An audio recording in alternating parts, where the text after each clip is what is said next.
This evening we had a little mishap. We went outside to put the chickens up, and when we went out there, my little guy found our rooster Tom hanging upside down in the netting. We have netting over the chicken run to keep the hawks from swooping down on him. And I don't know how long he was out there upside down, but he was soaking wet, probably from flapping his wings and touching the snow on the ground.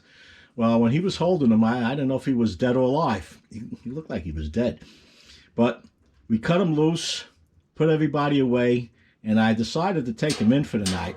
Now, I had him in this little cage over here, and there's my fireplace.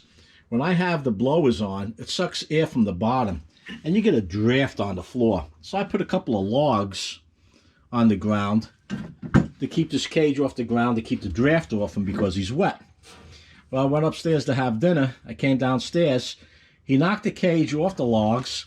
The door opened up, and I found him sitting by this fireplace. And it's pretty warm by that fireplace. I'm surprised he's so close. I think the next time he's going to feel heat as hot as this is he'll be roasting in that fireplace. My little guy didn't like me saying that. But here he is getting comfortable by that fireplace. This is my downstairs. I have a finished basement. See, now it looks like he hurt his wing over here. See how that wing is hanging?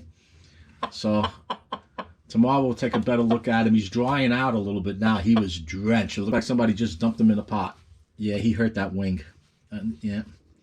So we'll check him out tomorrow. Hopefully he'll be okay and I could put him out there because he has a brother that looks like him. And, you know, they get into it once in a while. And I don't want to put him out there while he's hurt. So for tonight, he's going to stay downstairs in this cage. I have it covered up. And hopefully we could get him out tomorrow. I don't need a rooster as a pet in the house. Yeah, he's listening.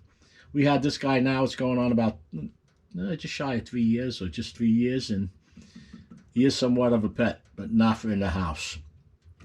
He's waiting for me to talk to him. Hey, boy.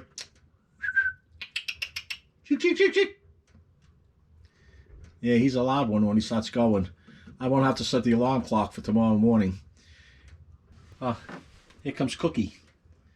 Now, she's used to the chickens because she goes out and she'll go in the chicken run from time to time. So the chickens aren't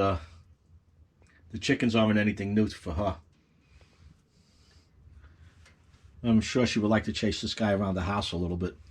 There we go. See what happens here. Yeah, see, she's okay with him. Well, everyone, that's a wrap. Until next time, stay warm and stay safe.